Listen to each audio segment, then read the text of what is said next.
காசு இல்லாமல் நின்ன கவலைகள் கண்ணீர் இந்த தலைமுறை பிள்ளைகளுக்கு இல்லைங்க. உங்க எல்லாருக்கும் சொல்றேன், தயவு செய்து பணத்தோட அருமை தெரியாமல் பிள்ளைகளை வளர்க்காதீர்கள். காசோட அருமை தெரியணும். இது ஒன்றும் பணம் காய்ச்சி மரத்திலிருந்து வருவதல்ல. ஒவ்வொரு பைசாவுக்கும் நாம் எங்கோ கண்ணீர் வடிக்கிறோம், ரத்தம் சிந்துகிறோம், வேர்வை சிந்துகிறோம். உன் அப்பா அவமானப்பட்டுத்தான் எங்கோ போய் நின்று சம்பாதிக்கிறார் என்பதை மறந்து விட்டு நீ காசை செலவழிக்காதே என்று பிள்ளைகளுக்கு சொல்லிக் கொடுங்கள். சொல்லிக் கொடுக்கலன்னா தப்பு. எங்க அப்பா ஒரு வாத்தியார், பள்ளிக்கூடத்து ஆசிரியர், எலிமெண்ட்ரி ஸ்கூல் வாத்தியார். அவருக்கு மூத்த மகன் நான். எங்கள் ஊரில் ஒரு மிராசுதார் இருந்தார். அந்த வீட்டில் எப்பவும் போய் நான் விளையாடுவேன். ஏன்னா அவங்களுக்கு புள்ள கிடையாது. அவருக்கு என்னை ரொம்ப பிடிக்கும். அவங்க வீட்டில் தான் நான் அப்பளம்ன்ற ஒரு உணவையே முதல்ல பார்த்தேன். எனக்கு சின்ன பிள்ளைகள் நினைவு இருக்கு. 5 வயது இருக்கும்போது அப்பளம்ன்றது அந்த பணக்கார வீட்டில் தான் நான் கண்ணில் பார்க்குறேன். அவர் எடுத்து சாப்பிட்றா அப்படின்னார். ஒவ்வொரு மாத கடைசியிலையும் எங்களுக்கெல்லாம் அந்த காலத்தில் இந்த அக்கௌண்ட் கிரெடிட் கிடையாதுங்க. மேனேஜர்னு ஒருத்தர் இருப்பார். அவர் நினைச்சா 10ஆம் தேதியோ 8ஆம் தேதியோ கூப்பிட்டு சம்பளம் கொடுப்பார். கவரில் கையில் கொடுப்பார். 200-300 ரூபா வாங்கியிருப்பாங்க.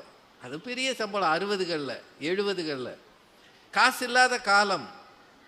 எங்கள் அப்பா ஒவ்வொரு மாதமும் அந்த மாத கடைசியில் ஒரு பேப்பர், இந்த பேப்பரை இப்படி சின்னதாக கிழித்து, நோட்டு பேப்பரை கிழித்து உள்ள ஏதோ ஒன்று எழுதி மடித்து என்கிட்ட கொடுத்து விடுவார்.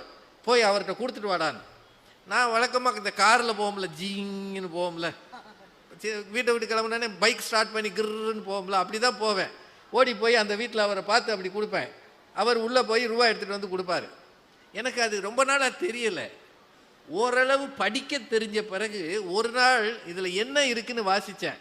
அதில் எழுதியிருந்தது, அன்புள்ள ஐயா அவர்களுக்கு நமஸ்காரம். வரும் என் மகன் வசம் ரூபாய் 10 கடனாக கொடுத்து அனுப்ப வேண்டிக் கொள்கிறேன். இந்த மாத சம்பளம் வந்த பிறகு திருப்பி தந்து விடுகிறேன், அன்புடன் அப்படின்னு கையெழுத்து போட்டிருந்தார்.